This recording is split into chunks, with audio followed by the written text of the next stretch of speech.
ভাতিজা ভাগিনা সহ আত্মীয় স্বজনকে নিয়ে ঢাকা উত্তর সিটি কর্পোরেশনকে পারিবারিক একটি সিন্ডিকেটে পরিণত করেছিলেন সদ্য সাবেক মেয়র মোহাম্মদ আতিকুল ইসলাম।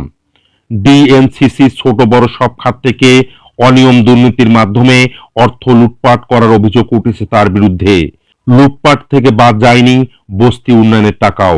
তাছাড়া ঠিকাদারের কাছ থেকে কমিশন, নিয়োগ বাণিজ্য, বদলি বাণিজ্য, ময়লা বাণিজ্য সহ ঘনিষ্ঠজনদের নিয়ে অনিয়ম দুর্নীতির স্বর্গরাজ্যে পরিণত করেছিলেন রাজধানীর সেবাদানকারী এই প্রতিষ্ঠানটিকে। আওয়ামী লীগের রাজনৈতিক এজেন্ডা বাস্তবায়নে খরচ করেছেন জনগণের করের টাকা। বাড়তি বিল ভাউচারের আপত্তি তোলায় কর্মকর্তাকে বদলি করার মতো নজির স্থাপন করেছেন সাবেক মেয়র আতিকুল।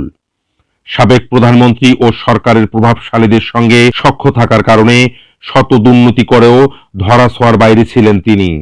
দুর্নীতি সংক্রান্ত নথি ও ডিএনসিসির একাধিক সূত্রে এসব তথ্য জানা গেছে।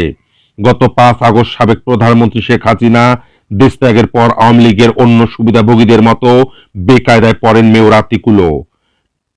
তিনি বিভিন্ন মাধ্যমে অন্তর্বর্তী সরকারকে ম্যানেজ করার চেষ্টা করেছিলেন, তবে শেষ পর্যন্ত মন্ত্রণালয় থেকে তাকে বরখাস্ত করা হয়, একই সঙ্গে নিয়োগ করা হয় প্রশাসক।